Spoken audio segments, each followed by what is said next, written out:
ada jugalah. Kebanyakannya saya selalu cakap dengan orang yang kena percaya rezeki tu Allah akan bagi right on time. Waktu dan ketika rezeki tu datang tu memang tepat, tak pernah cepat, tak pernah lambat.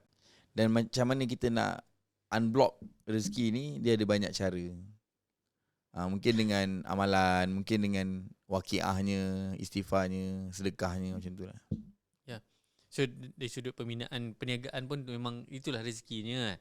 Orang datang tak disangka-sangka. Betul, memang tak disangka-sangka.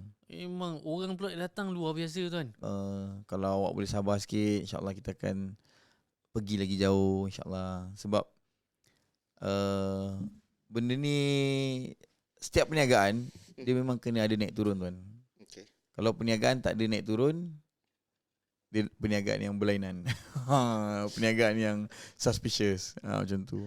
So perniagaan yang ada naik turun ni lah yang memang perniagaan yang, yalah, kita akan berniaga bersama Allah lah kan. Allah akan uji kita kan, benda yang kita suka, benda yang kita sayang.